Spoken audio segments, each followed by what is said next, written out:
Teresita Blanco, the Artsy sister, and we're continuing with Saturnastra Woden.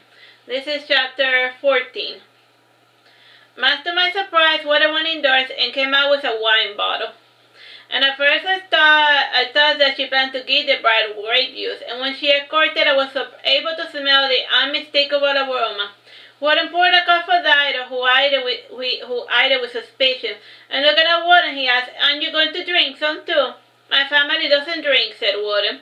"But you are not your family," insisted Dario, and gesturing to a chair, he insisted, "Please do not be rude and have a drink with me." "I prefer to do what I want," said Woden, putting the bottle of wine away, and she returned with a glass of lemonade.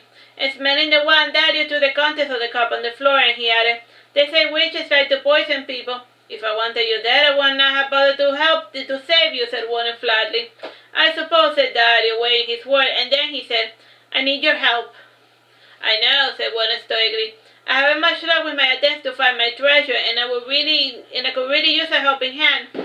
You can have half of it when we find it," said Dario. "Or we can just take it all, seeing as though we saw the map," I said to Woden. And Woden looked at me but decided to save the conversation for later, and then she said, turning to Dario, "I do not need such a trite thing, and if you really need money so badly, just get a day job." "I have money, remember," said Dario, "or should I say, I am being taken care of by somebody of means, and still I am not the master of my own actions. And if I had my own money, then maybe I could do as I desire. You could live just fine without a penny in the world if you were stronger. Mages and dragons get away with a lot of shitty business because they are strong. You could also try things the smart way and learn how people think. And you can get others to do what you want if you learn how to manipulate them. The whole money is the answer bears no relevance for those who have the power to take or to persuade," explained Woden. Dario was in the dark for quite some time, and despite being a bit of a brat, he was smart for his age. Then again, the years were longer in this world, and people were bound to learn more with 3 more extra months in the calendar. And not only are the years longer, but the people age a lot slower too, even the humans. And what I say here has something to do with the soil, and I do not know why the soil would factor into the longevity of any living creature. Still, I suppose plants being the basis for the food chain and all that nonsense would explain longer lifespan. And if the soil changes the property of plant and gives them a use potion type of aspect, then maybe this is why the people here live 20% longer than they normally should. My Tyrannosaurus was interrupted when Eto said, "Just send the brat out of here if you do not want to help him." Said Woden, and she eventually said, "You should get a home and train out to be strong, and when getting pounded to a bloody pulp stops occurring, then maybe you should try to find your treasure when you're a little bigger." "I suppose," said Daddy, not too excited, and he added, "And can you give me an nature potion like the one you took?" "I did not take a potion to grow up, it just happened naturally on its own," explained Woden. "You just don't want to help me, do you?" said Daddy, frowning. "That is beside the point," said Woden.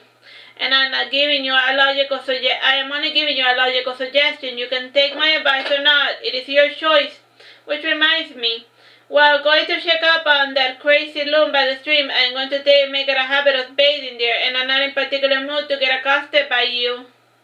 "Oh yeah, I thought I forgot about it," said Dario, getting up. "You're not the only one," said Eto and I in unison.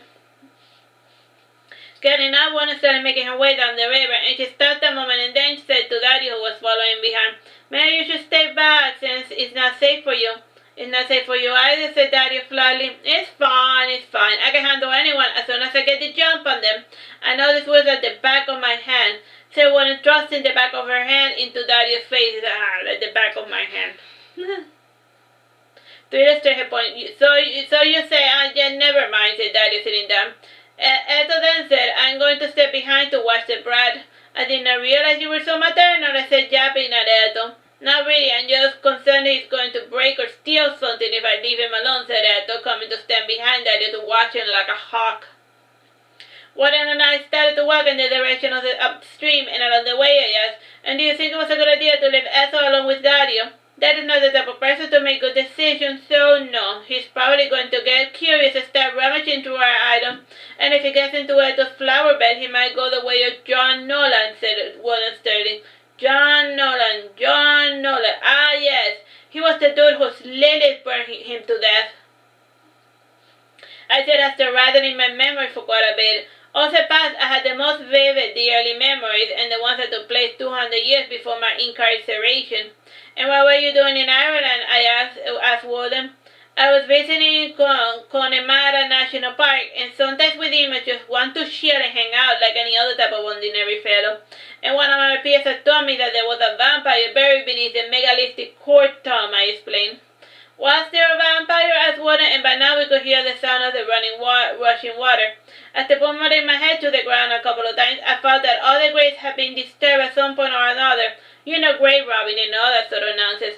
In one of them, I had a guy that looked fresher than his contemporaries, and some of the pieces, like cotton and the leather belt, were relatively in one piece. And the guy, for he was a guy based on his bone pieces, could not be the deader for more than 20 years, I said, remembering. So you found no vampire, just one of his victims, said Woden in a serious tone, but I just couldn't take the girl seriously. That's a bit of a stretch, and it no longer matters. The heirs of that time no longer exist, and I never met a vampire that lasted more than a couple of millennia at the most, and their foolishness eventually gets the better of them, or some Lilith or demon tax in my answer to put the conversation to a close. Still, it is useful to have this information on the back of one's mind, said Woden. How so? I asked. No reason, we just have a strong interest in whatever was interesting about the past, explained Woden. Ah, I see, so you need to know more about it to use your time machine, I said, smiling. Time machine, asked Woden. You have seen far too many science fiction movies. There is no way for a fellow to truly travel back in time. Time won't allow it, for it will create paradoxes. But if you avoid paradoxes, then you are at liberty to do as you please, I said happily. Sure, whatever makes you happy, said Woden, patting my head as if I were a mere brat and not an ancient powerful demon. I was about to protest, but I said, pointing to a strange hunched figure, look, there is that old geezer. And Woden saw where I was pointing, and there indeed was an old fart. Not the old fart, but just an old fellow. And already used to the deception of my kind, Woden came within his line of sight and placed her hands behind the water before taking a sip. And the old man stared at Woden with listless, disinterested eyes, and he simply moved his straw hat and bowed before continuing to fish. And when I sat down in the grassy ground, and she summoned for herself her own fishing rod, which she used to pretend to fish. And the Lord was a spherical shape and transparent, and inside there was another orb, and this one had a reflective surface, and it was a bit of a dent like a ghost ball, and it reflected a bunch of lights, creating a beautiful effect when placed on the water. And the fishes attracted to the light started flocking around it. However, since there was no hook or lure, they eventually lost interest and they continued on their way. And it was a common habit of her people to pretend to fish, and I do not know what is so alluring about it, and without the promise of fish, it is just an exercise in futility. But I suppose you get an air, and you do see a couple of fishes passing by every once in a while. The fisherman eventually sighed and said, you are not from around here. Possibly, said Woden flatly. Are you a witch? Asked the fisherman. Do I look like a witch to you? Asked Woden. You are dressed like a swamp hag, so forgive my confusion, said the fisherman. Are you the only fellow who frequents this stream? Asked Woden. Why do you ask? Asked the fisherman. I was bathing here earlier when my companion said he saw an old man beating up a kid, and I saw him floating downstream and everything, and I wanted to give him a serious talking to about beating up little children, said Woden sternly. There must have been a good reason, said the fisherman. Unless the kid was wielding a weapon and trying to murder a fellow, there is no reason why he should have been harmed, explained Woden. And as for the given reason, Dario said the old man accosted him because he had tainted his sacred stream, and I would be careful if I were you. Dario, oh yes, Lady Josefa must be going nuts looking for the kid, said the fisherman. He's not far from here. The kid is staying in my hut for the time being while I investigate the matter, explained Woden, and she added, so there is nobody else who frequents this stream. Lots of fishermen visit here, though today is a bit of a slow day, and on good days I see at this hour 6 men practicing my craft, and even the hags of the forest come here too when they are looking for fish, explained the old man.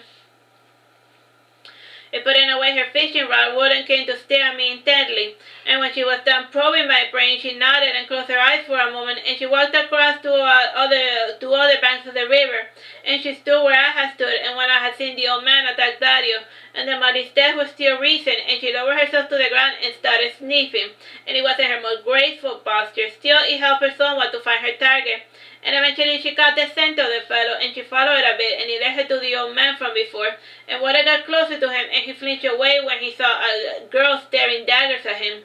She simply said, "You." "All right, you got me," said the old man, shrugging his shoulder, and upon closer inspection he was indeed the same old man from before. "I don't like old farts. They barely register in my database." "You better give me a good reason why you did what you did," said Woden, folding her arms. There was an unspoken rule among her kin, and they believed that only fools enjoyed beating up weaklings, and within a certain age range they would hesitate before engaging in mortal combat. And the old man was far too decrepit for Woden to employ a strong hand, and he could be seen out for all we know, and as you know, people are reclassified as children, and enjoy the same rights and protections. And then there was the problem with Woden's stupid fly swatter. While he was around, she could not kill anyone without a super good reason, lest it threw a fit. This is why I'm not a big fan of sentient weapons, and it always throws an element of chaos into every little encounter. Tools need to be tools. I was sitting here as before, minding my own business, when I saw a kid pooping into the stream, and I told him not to do so, but then he started throwing rocks at me. And when I got a good hold of him, I suppose I went overboard, said the old man sheepishly. And Woden looked him over, and she lifted his head, and indeed she saw bruises from where Daddy had struck, and it was common that whenever a kid or an old fart engaged in hostility, they lost their protection status, and Daddy was finally in the naughty list. Ah, I miss Christmas. And Woden started to make her way back home, and she paused a moment to reconsider what to do. And there was a common rule that anyone who did harm to children deserved to die, but this conflicted with the other premise that those who harm the elderly, because they thought them feeble with the scum of the earth, and both parties were at fault in this case. And for that, Woden eventually came out with a fitting punishment. And Woden ran towards the town, and based on the previous observation, she knew she could find Lady Josepha inquiring with the guards about Darius' location. And her eyes went when she saw Woden, and Woden then said, "Did you lose something? Did you take him?" asked Lady Josepha, turning red with anger. And the guards who recognized Woden were fidgeting with the hilt of their swords. "No, I did not take him. I found him wandering around the woods lost, and he's at my house for the moment, and you can follow the lanterns to get there," said Woden. "By the gods, thank you," Lady Josepha, changing her tone before running to find her kid. And Woden detained her with her hand, and she flinched away from Woden's icy grip, and Woden always had cold hands and feet, and he ran in the family, and looking sternly at her, Woden said, "There is something else." "What is it? Did anything happen to him?" asked Lady Josepha. "Nothing of the sort, kinda," said Woden. "When I found he was going on about some nonsense about a treasure man, and he was going to find his own fortune to do as he pleased, and that is why he has been running away so often." "Oh, that stupid thing, there is nothing buried there," said Lady Josepha, more to herself. "I do not want to burst people's bubble, but you should address it sooner, lest he makes it a habit of intruding upon my territory," said Woden. "It will happen again, I'll guarantee it," said Josepha sternly. And letting go, Woden said, reaching into her pocket and taking an almond cookie, "My demon is not familiar with you, so take this. It is a charm, and hold it up as soon as you enter my garden, otherwise Ethel's going to throw a fuss, and don't forget to tell him my name." "Who are you?" asked Lady Josepha. "You know who I am," said Woden, and Lady Josepha narrowed her eyes, and eventually the light of recognition entered her eyes, and she said, "Woden?" "Woden," said Woden. She said Woden. He said, "Woden," said Woden. "How was?" said Lady Josepha, stammering. "We can talk about this matter later. And for now, go pick up your brat before my demon eats it," warned Woden. And Lady Josepha nodded and ran towards the forest, and one of the guys who had seen the entire scene asked Woden the pertinent question. "What is it wise to leave the kid with a demon?" "Demons are great with children," said Woden, chuckling, and she said, "And besides, the brat is her problem, not mine, and I have enough problems as is without bothering about other people's business." "And what problems could a witch possibly have?" asked the guard. "What do you care?" asked Woden. "I don't, but I'm just simply curious," said the guard nonchalantly. "Oh, it's nothing much aside from the crippling nightmares and visions, nothing too far out there," explained Woden. "So you're suffering from the waking nightmare too. My cousin got that a couple of years ago and nearly took his own life to make the visions go away. The vision stopped after he went to the temple, and the priest there gave him a remedy that cured all of his malady," escaped the guard. "Where can I find this temple?" asked Woden. "You are itching for a miracle too. Well, good luck with that. Priests rarely enjoy engaging with your kind, but you already know that," said the guard. "And as for the temple, it is the smallest one, the one surrounded by flowers that has a fountain at the center, and it is wedged between the shop and the blacksmith, and I think it is dedicated to the goddess Lisa." Thank you for the information, and I will be on my way, said Woden. And then we started to make headway, but looking upward, I noticed the position of the sun, and it was almost noon. And we go back to the forest to see about joining up with Ethel to eat. And on the way there, we saw Dario being taken away by Lady Josefa, and by the looks on his face, he was getting a serious talking to. And I never met the brat to learn his lesson, and he was possibly going to give us a visit in near the future to throw rocks at us. And for the time being, all that matters is my lunch. And we started to walk back to the forest, and on the way there, I saw a woman feeding a bunch of stray cat animals, and one of them seemed to have rabies, which is pretty common among strays. And when the two noticed the ravenous dog and commented, "That's odd. What is it?" I asked, not seeing anything out of the ordinary. "I'm going to have to report it," said Woden, having her eyes glow glassy for a moment. And right on cue, there was a lot of strange lights in the sky that people seemed not to notice, and the little gray aliens that lived on the mountains came down and confiscated the dog that seemed to be suffering from rabies. And the common people set their lives with malamusement like it was an everyday type of thing. And I suppose in a world full of magic, weird lights in the sky seem quite common.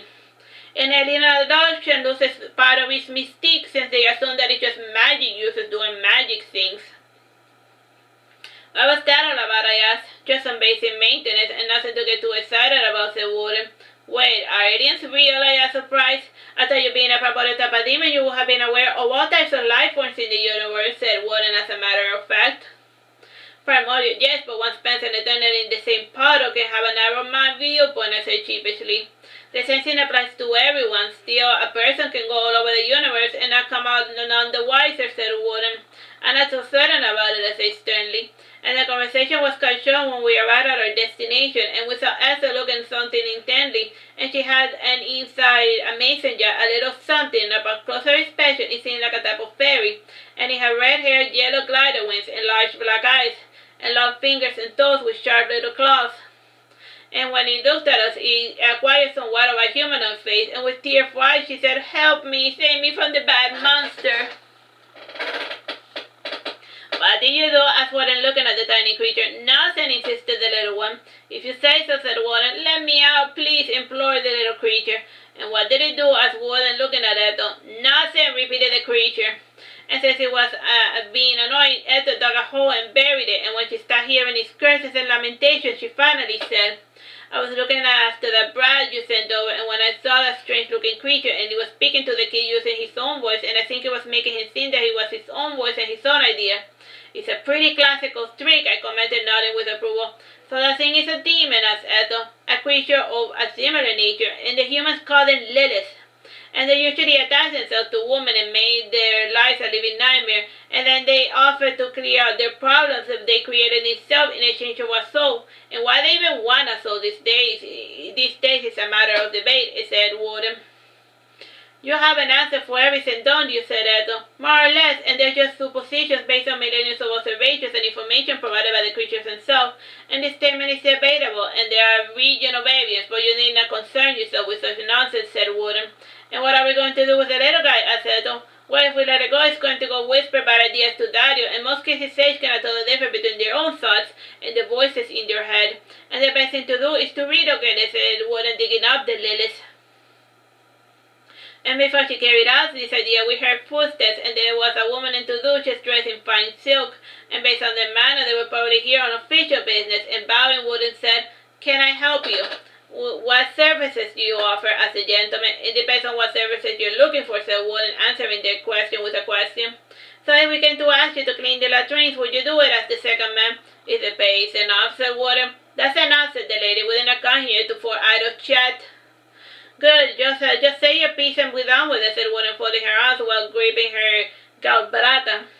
"I require a poison to cure a very large rat," said the lady. "How large is the rat?" asked Woden, pretending to get the hint. "About this large," said the lady, pointing to the man beside her. "Why do you want it dead?" asked Woden. "'Cause it's a giant rat," said the lady, exasperated, while her two companions laughed at her behind her back. She turned around for a second to stare daggers at them, and again Woden insisted. "Why do you want this person dead? And stop it with a cold talk. You're in the middle of the woods. It is not as if anyone important is eavesdropping." "Hey," complained the ladies, "I'm important. Don't ignore me." Woden was thoughtful for a moment, and then she said, holding the vial with the lilies, This is a clear, odorless poison, and on top of the bottle, write the name of the person you want dead, and then pour its content on top of his foot, head, ears, or whatever, and he will die a natural death, like falling off a stair or something. Taking the bottle, the lady said, "There is nothing there." "You don't read too much into magic," said Woden, "and you better work, my little poison, if you do not wish for me to bury you alive again." "I make no promises," said the lilies, annoyed. "How much do I owe you?" asked the lady. "Just buy me a feather bed with a mattress stuffed with wool," said Woden, "and try not to dirty the mattress on the way to the forest. The bed can be big enough for me, since I prefer my own company." "And don't you prefer money?" asked the lady, somewhat annoyed by this new hassle. "And what am I going to do with money? There's nothing out here for me to buy, and I would much rather avoid the town for the obvious reason." "And do you accept a fee for my service?" asked Woden. "I suppose yes," said the old lady, bowing. And with her gone, Woden was finally able to busy herself around very much late lunch. And looking at us, Woden asked, "So what are you in the mood for? Beef, poultry, chicken, fish?" "I want some venison," I said happily. "I want a giant rat," said Ethel. "What a bother," said Woden, smiling. And she looked up, making a mental note to her stocks. And she then drew a summoning circle and brought out the desired meat. And for me, she summoned forth the internal organs, and she made some dough to form pies. And aside from the venison, she poured inside it garlic, oregano, onion, pepper, and egg. And after closing the pie, she threw it in the oven. While Ethel kindled the fire of the oven, Woden started to prepare Ethel's food. And she brought out of the bag a ground meat, preserving sea salt. And she then wrapped it in gold dough, along with beans, garlic, tomato paste, onions, and garlic. And she made about 5 of these empanadas, and then she added all to the pan. And once it was heated, she threw it in the fire, and the scented relief was quite intoxicated, and I hovered over the pan, seeing the little empanadas frying. Ethel too rose to stare at her food, and smelling at the meat, she asked, "What type of rodent is it?" "A capybara, the largest edible rat on the market," said Woden, smiling. "And mine," I just pointed at the oven. "It is a basinga or swan deer, and there was a nice harvest of their meat a couple of months ago, so I decided to add it into the stock," said Woden. "Oh yes, I remember," I said, thinking back a bit. "Alright, so let's just leave it here for now. I left them there having their lunch. Bye-bye and God bless."